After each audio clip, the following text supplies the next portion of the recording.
Boa tarde, gente. Esse trabalho é referente ao componente curricular Concepção e Formação Humana, ministrado pela docente Márcia Roner, e nosso grupo é composto por Aline Vespasiana, eu, Brisa Ferreira, Jéssica Alves e Paloma Pierotti.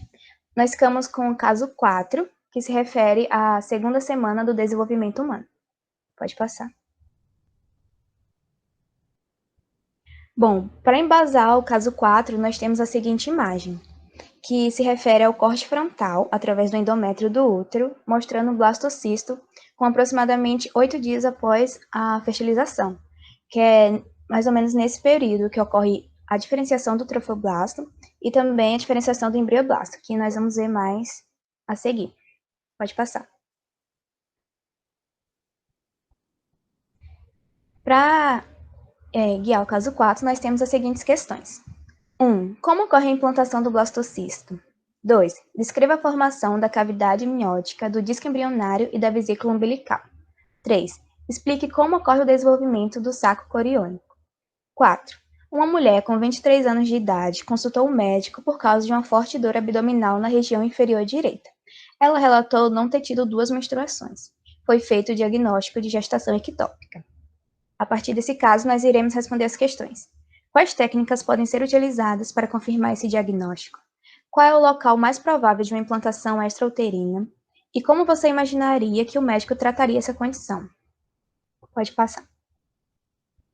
E agora a Aline vai falar um pouco mais sobre o término da implantação do blastocisto. Pode passar. Boa tarde, gente. Volta uma imagem, por favor, Jess. A segunda semana do desenvolvimento humano, ela tem como primeiro evento o término da implantação do blastocisto, que acontece entre 6 e 10 dias após a ovulação e a fecundação. Só que antes de falar sobre o final dessa implantação, nós vamos relembrar os eventos que ocorreram antes. Pode passar.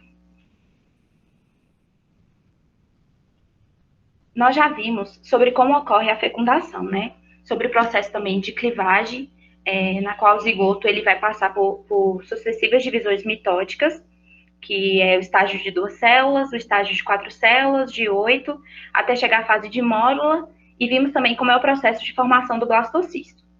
Na semana passada, a gente viu que é no final da primeira semana que a implantação do blastocisto ele se inicia. Por isso, vamos resumir um pouquinho sobre o final da primeira semana, só para a gente relembrar mesmo, e seguiremos com o término da segunda semana. Pode passar. No dia 5, após a fecundação, aí nessa primeira imagem, ocorre a degradação da zona pelúcida. Ela se degenera e desaparece. Como podemos ver aí, o primeiro blastocisto ele está com a zona pelúcida, e o segundo blastocisto, que é o blastocisto tardio, ele já não tem essa zona pelúcida. Então, no dia 6, 6 dias após a fecundação, o blastocisto ele se adere ao epitélio endometrial. Com o contato do trofoblasto com o endométrio, o trofoblasto acaba se diferenciando em 2 camadas, que é essa terceira imagem. O trofoblasto se diferencia em 2 camadas. O citotrofoblasto, que é a camada mais interna, e o sinciotrofoblasto. Além disso, surge também, por volta do 7º dia, o hipoblasto, na superfície inferior do embrioblasto. É dessa forma, então, que o blastocisto, dessa última imagem aí, que o blastocisto se encontra ao final da primeira semana. É importante a gente ressaltar que o blastocisto ainda está superficialmente implantado no endométrio. E é assim que se inicia a segunda semana. Pode passar.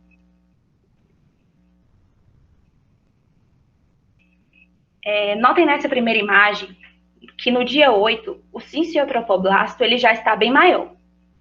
Isso acontece porque ele é bastante erosivo e ele vai invadir do tecido conjuntivo endometrial.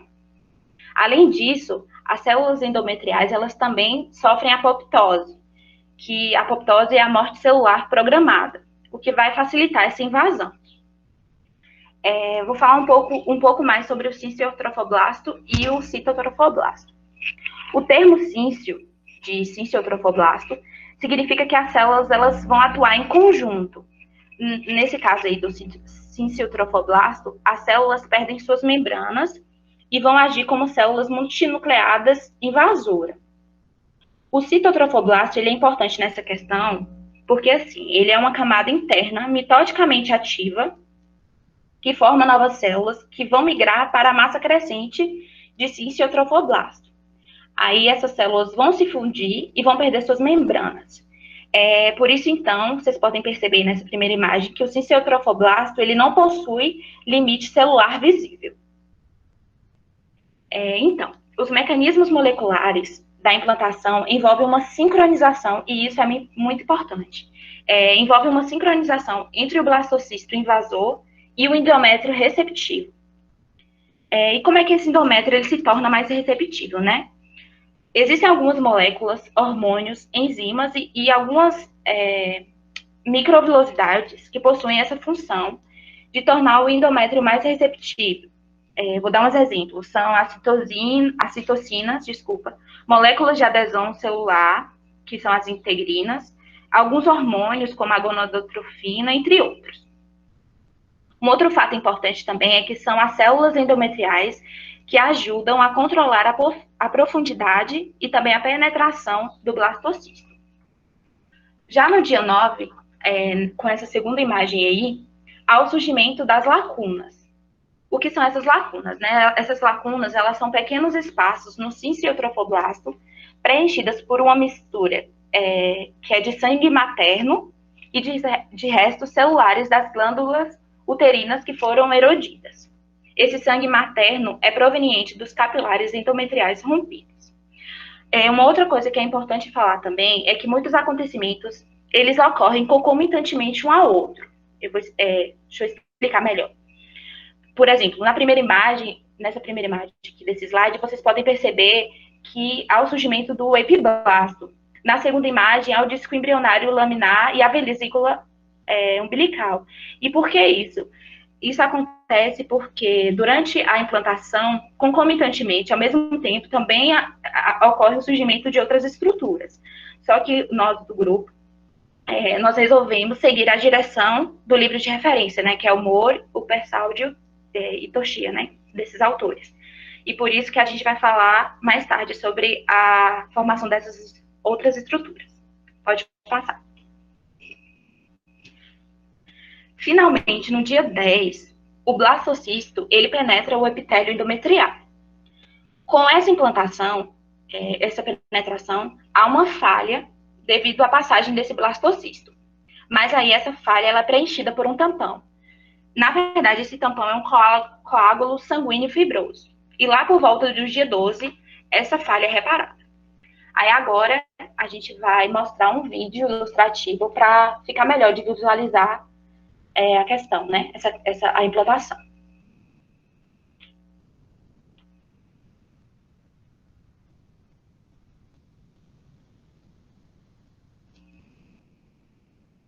Aí a gente pode ver que o blastocisto, ele é formado pelo trofoblasto, embrioblasto e a cavidade, e a zona pelúcida. A zona pelúcida vai se degenerar para acontecer a implantação. E aí esse é o local habitual da implantação, que a gente vai falar um pouco mais tarde.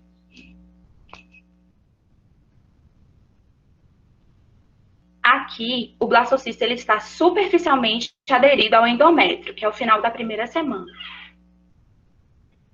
E aí o trofoblasto, ele se diferencia em cinciotrofoblasto e citotrofoblasto, e nós já vamos perceber a invasão do cinciotrofoblasto.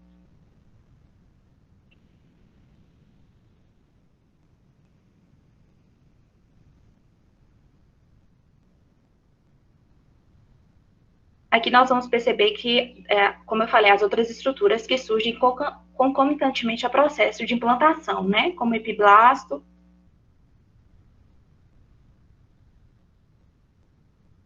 Aqui podemos ver o contato do cinciotrofoblasto com as glândulas uterinas e os vasos uterinos. E esse vai ser o primórdio da formação da placenta.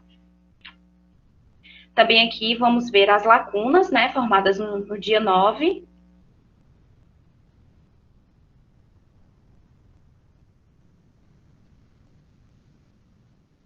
e nesse dia 10 é o final da implantação. E a gente pode ver ali a falha, né? Da passagem. Pode passar, Jess. Então, no começo dessa segunda... volta um slide, por favor. Obrigada. No começo dessa segunda semana do desenvolvimento, a gente pôde perceber que o sinciotrofoblasto ele é muito importante para que ocorra essa implantação. E aí existem outras características dessa estrutura que é importante falar, né? Como, por exemplo, o papel nessa função de nutrição.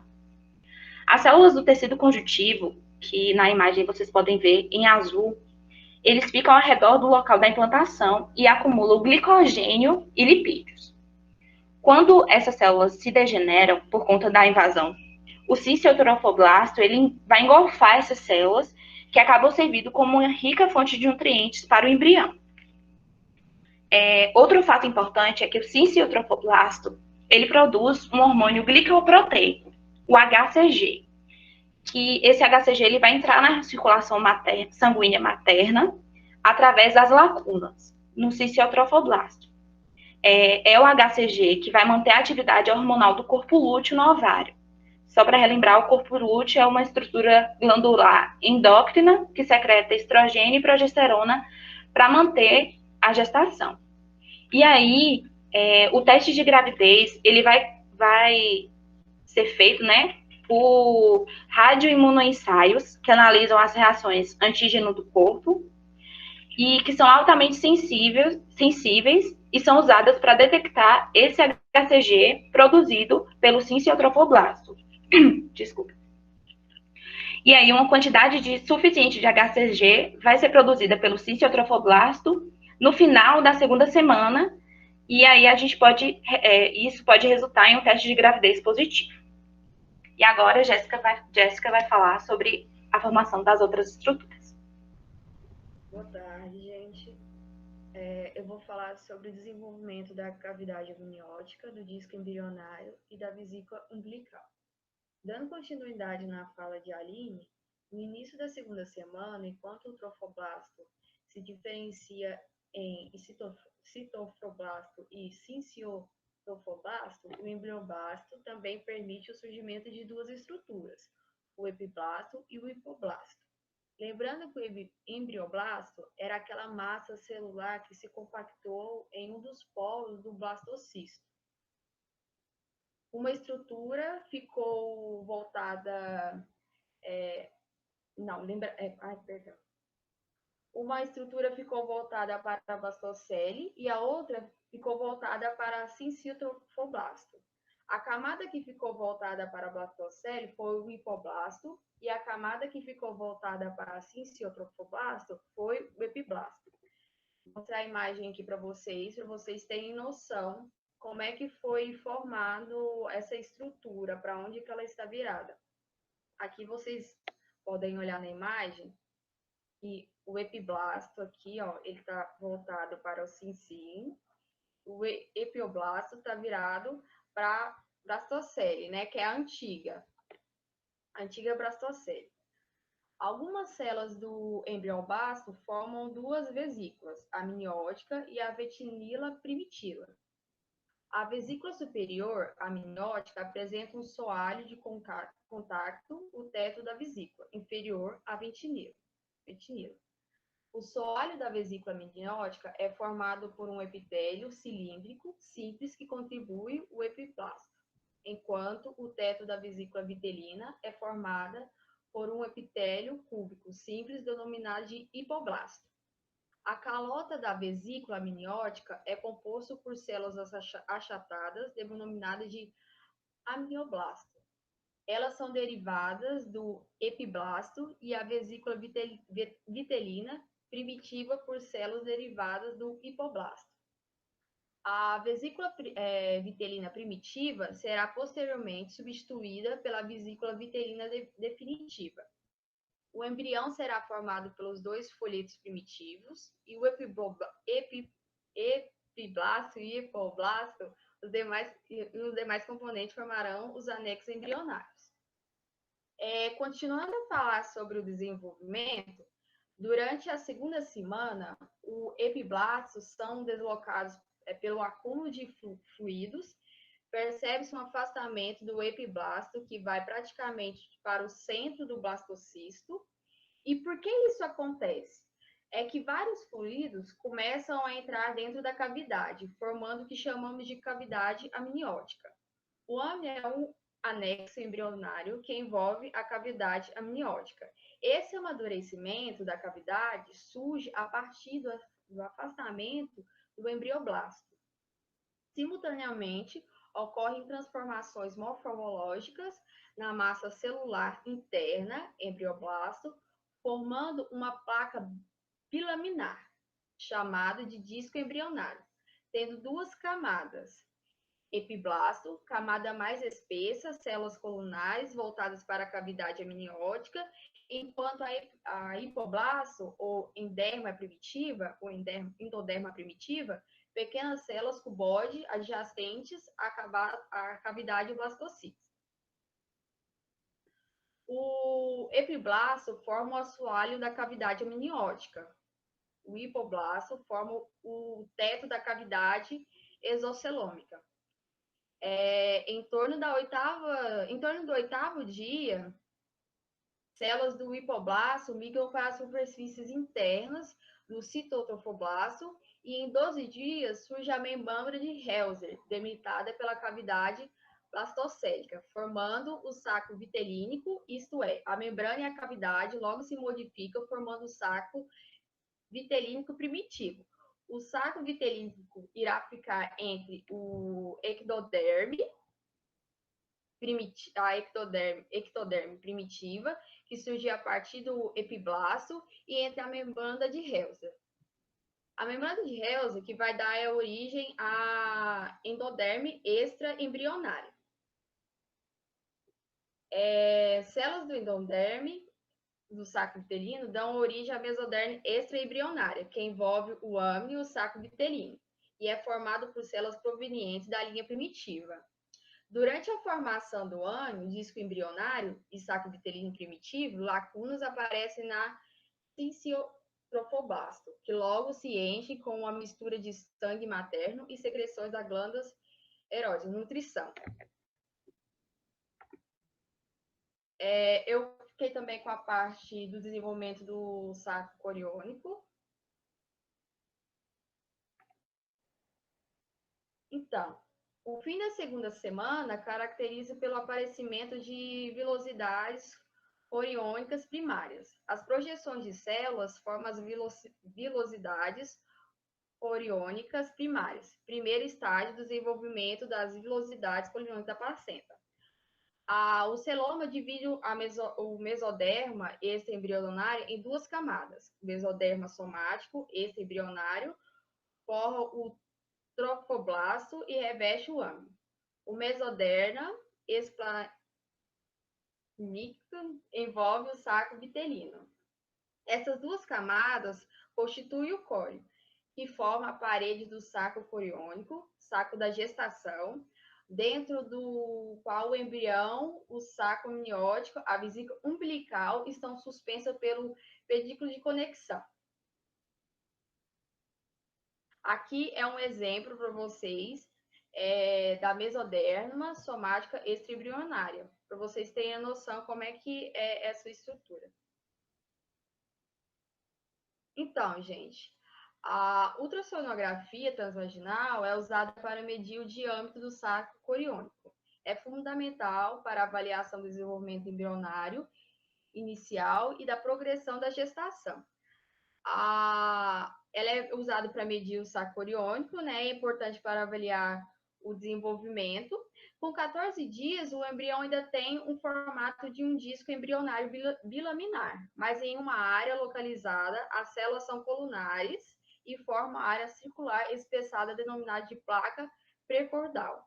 Essa placa indica o futuro da boca e de um importante organizador da região da cabeça.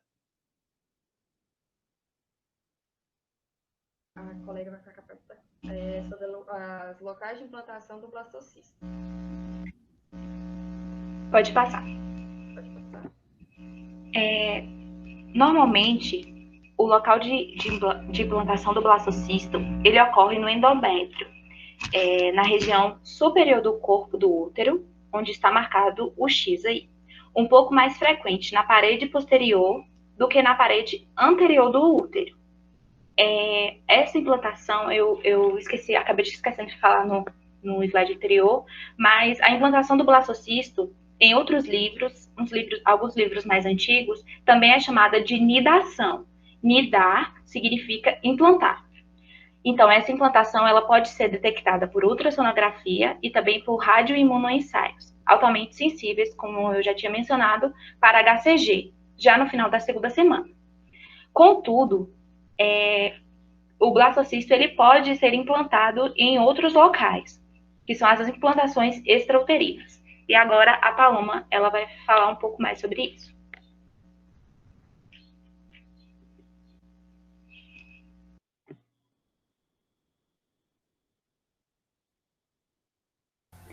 Boa tarde, gente. Bom, algumas vezes os blastocistos, eles se implantam fora do útero, em lugares ectópicos. Essas implantações resultam em gestações ectópicas. 95% a 98% das implantações ectópicas ocorrem nas tubas uterinas, mais frequentemente na ampola, onde em geral ocorre a fecundação, e é a parte mais longa e calibrosa das tubas, como vocês podem observar na imagem, e no istmo, que se situa junto ao útero, né, a porção menos calibrosa e menos móvel do órgão. Uma mulher com gestação tubária apresenta os sintomas e os sinais de gravidez. Ela pode apresentar dor e sensibilidade abdominal devido à distensão da tuba uterina, ao sangramento anormal e à irritação do peritônio pélvico, que é a peritonite, que é a inflamação que reveste a parede abdominal e cobre os órgãos abdominais. A dor ela pode ser confundida com apendicite se a gestação acontecer na tuba uterina direita. A gestação ectópica, ela também produz, né, o beta-HCG, que é o hormônio utilizado no teste de gravidez, né, só que mais lentamente do que as gestações normais.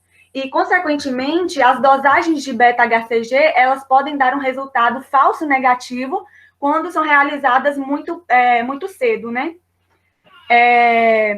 A ultrassonografia transvaginal, ela é muito útil na detecção precoce de gestações ectópicas tubárias. Existem várias causas para uma gestação tubária, né? E elas estão frequentemente relacionadas a fatores que atrasam ou impedem o transporte do zigoto em clivagem para o útero. Geralmente, a gravidez ectópica tubária, ela leva à ruptura da tuba uterina e à hemorragia na cavidade abdominal durante as primeiras 8 semanas. E aí, isso segue de morte do embrião. A ruptura da tuba e a hemorragia são ameaças para a vida da mãe, né? E, geralmente, a tuba que foi afetada e o concepto, eles são removidos por meio de uma cirurgia. Quando o blastocisto ele se implanta no istmo da tuba uterina, a tuba uterina ela tende a se romper mais precocemente por ser uma região mais estreita e pouco expansível. E há frequentemente uma extensa hemorragia. Um blastocisto que se implanta na ampola ou nas fímbrias da tuba uterina, ele pode ser expelido para a cavidade peritoneal, onde normalmente ele se implanta na bolsa retrouterina, que é uma bolsa formada por uma dobra do peritônio entre o reto e o útero. Pode passar. Agora eu vou falar sobre o resumo da implantação. Pode passar, por favor.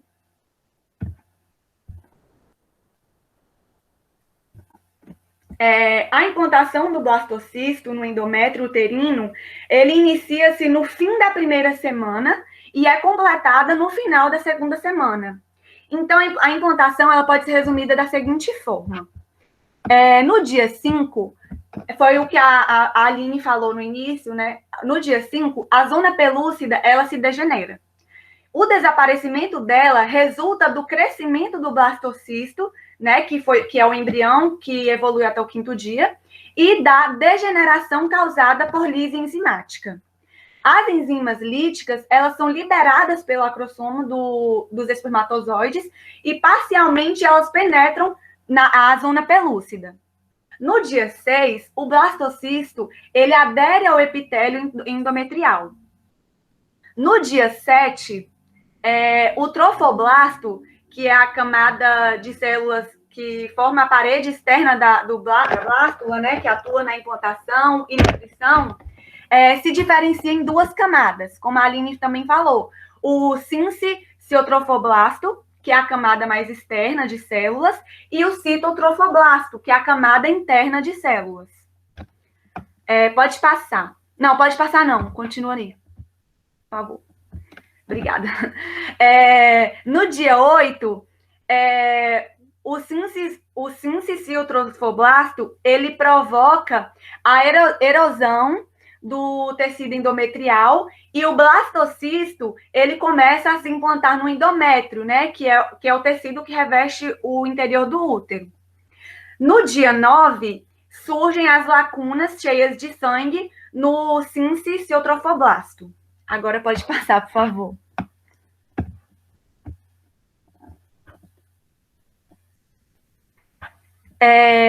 No dia 10, o blastocisto, ele penetra o epitélio endometrial e a falha, ela é preenchida por um tampão, como a Aline também falou, que é um coágulo sanguíneo fibroso.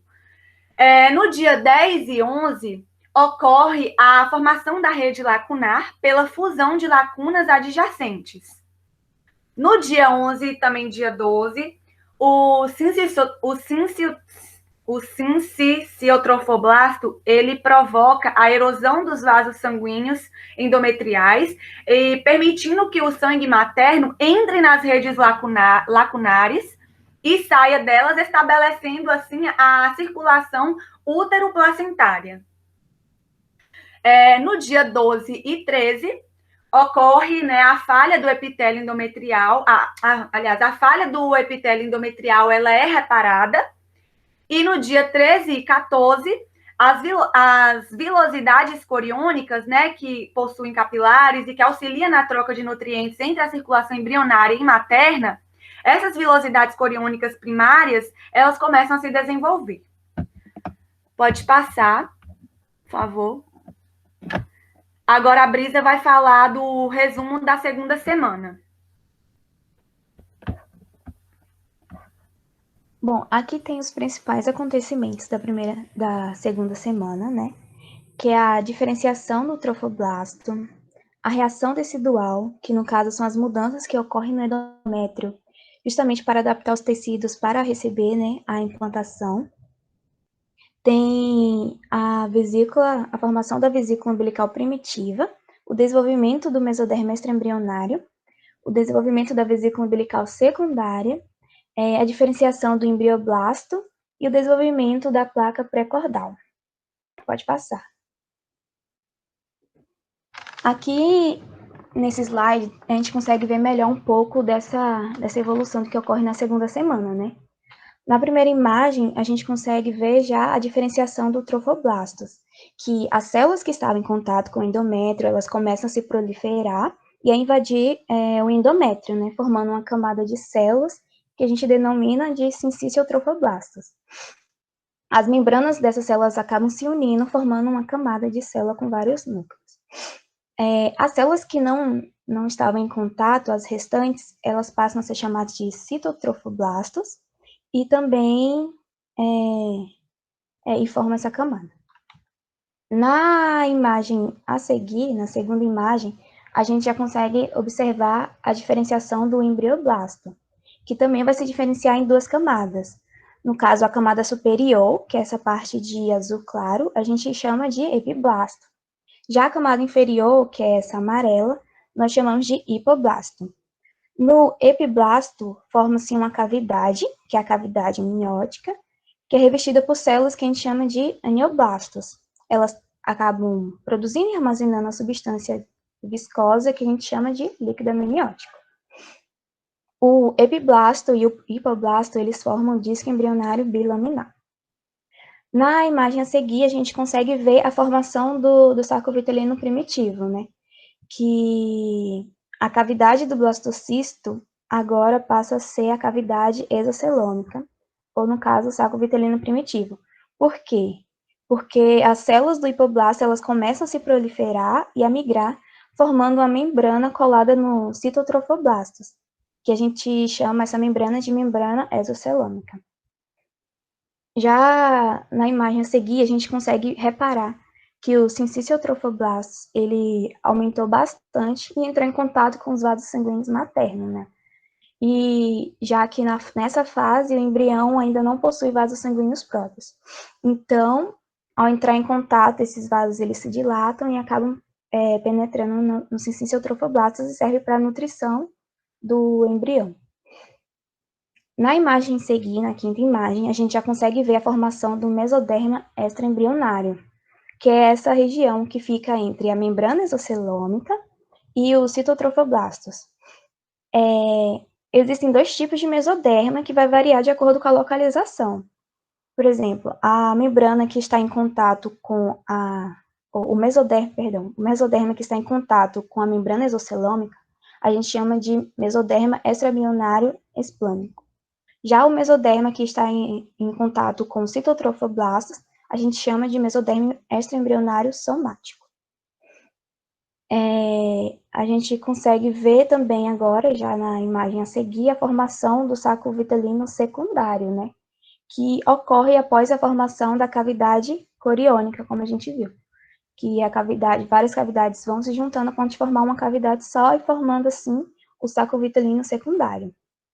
A gente consegue observar também nessa imagem o desenvolvimento da placa pré-cordal, que no caso as células do epiblastos, como elas são um pouco maiores do que as células do hipoblasto, em uma determinada região, as células do hipoblasto elas acabam se equiparando ao tamanho das células do epiblasto, e por isso forma a placa pré-cordal.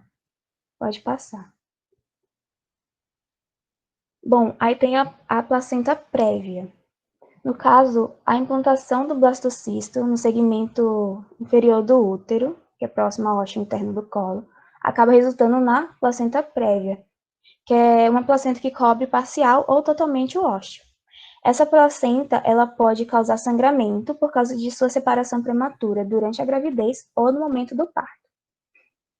Em relação à inibição da implantação, nós temos que a administração de doses consideravelmente altas, tanto de progesterona como de estrogênio, durante vários dias, eles geralmente não vão impedir a fecundação, mas sim impede a implantação do blastocisto, né?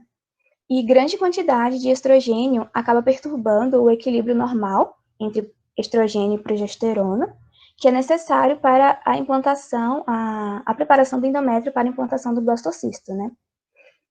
Tem também os dispositivos intrauterinos, no caso o DIU, que ele geralmente interfere na implantação também, mas por causar uma reação inflamatória no local. Alguns desses dispositivos contêm progesterona, que é liberado lentamente e acaba interferindo no desenvolvimento do endométrio, de maneira que não ocorre a implantação. Há também outros desses dispositivos que possuem envoltório de fio de cobre, e, no caso, o cobre ele é tóxico para os espermatozoides e também induz as células endometriais uterinas a produzir substâncias que também são tóxicas para os espermatozoides. Pode passar. E essas são as referências que a gente utilizou para embasar o nosso trabalho. E a gente agradece a todos que assistiram até aqui. O vídeo que foi passado, a referência está no final do slide e a gente também vai disponibilizar no chat. Muito obrigada. Obrigada. Obrigada.